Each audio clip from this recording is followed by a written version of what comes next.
From the Northway Bank Online Newsroom, I'm Gare McKenzie. This local and regional news update is brought to you by Northway Bank. Get big savings close to home with Northway Bank's Community Sense digital coupon book, filled with valuable money-saving coupons from hundreds of Northway Bank business customers. Visit northwaybank.com for more info. Northway Bank with 17 locations throughout New Hampshire. The people you know, the bank you trust, member FDIC, equal housing lender. Police in Freiburg, Maine say Conway police took custody of a 26-year-old Albany, New Hampshire man early yesterday morning after the man allegedly fought with a Freiburg officer in center Conway. Freiburg Police Lieutenant Michael McAllister says Stefan Shannon of Easy Avenue, quote, got into a tussle with Freiburg officer Thomas Hundley after Hundley initially tried to stop Shannon near C.N. Brown on Main Street in Freiburg. It happened shortly before 2 a.m. Hundley says he tried to pull Shannon over for speeding, and Shannon allegedly continued to drive westbound on Route 302 toward Conway, going more than a mile in a red 2002 Ford F-350 pickup truck with Hundley behind him before pulling over at the State Line store just over the New Hampshire State Line in center Conway. Conway Police Sergeant George Walker says one of his officers responded to the store's parking lot where Hundley alleges Shannon fought with him and took Shannon into custody. Walker says Shannon faces additional charges because he crossed over the state line into New Hampshire. Where we border another jurisdiction and it happens to be across state lines, people have a misconception if they run from the police from one state to another that they're kind of off the hook, and it's actually quite the opposite. You end up with a DWI charge in an originating state and then a DWI charge in the state in which you're apprehended. So in this case, it would be a DWI in the state of Maine and a DWI in the state of New Hampshire. Shannon had a passenger in his pickup at the time of the incident. In addition to DWI, he's charged with resisting arrest.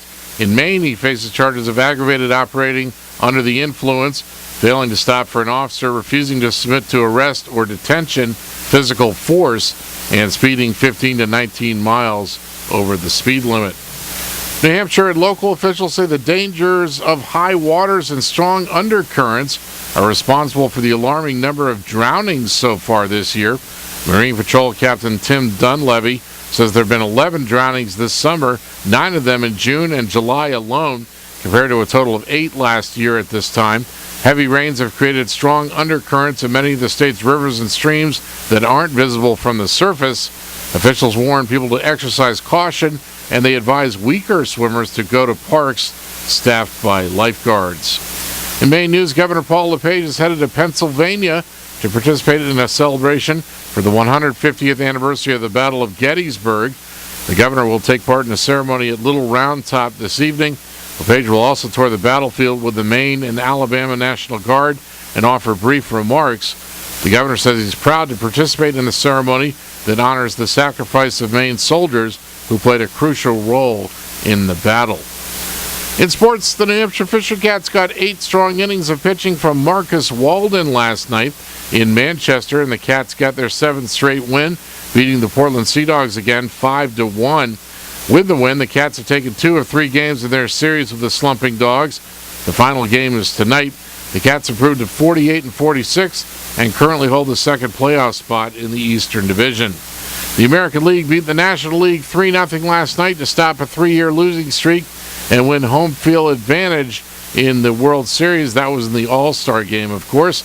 And Breck Shea scored his first international goal off a feed from Landon Donovan in the 82nd minute last night in East Hartford, Connecticut, to give the U.S. a 1-0 victory over Costa Rica and the top spot in its Gold Cup group. In the weather today, mostly sunny, a chance of showers this morning, then showers and thunderstorms likely this afternoon. Some thunderstorms may be severe with damaging winds and heavy rainfall. Hot with highs in the lower 90s. Light winds becoming southwest around 10 miles per hour this afternoon. Partly cloudy tonight with a chance of showers, a chance of thunderstorms, patchy fog, humid with lows in the mid-60s, and partly sunny Thursday, patchy fog in the morning, a chance of showers in the afternoon, humid with highs in the upper 80s. From the Northway Bank Online Newsroom, I'm Gare McKenzie.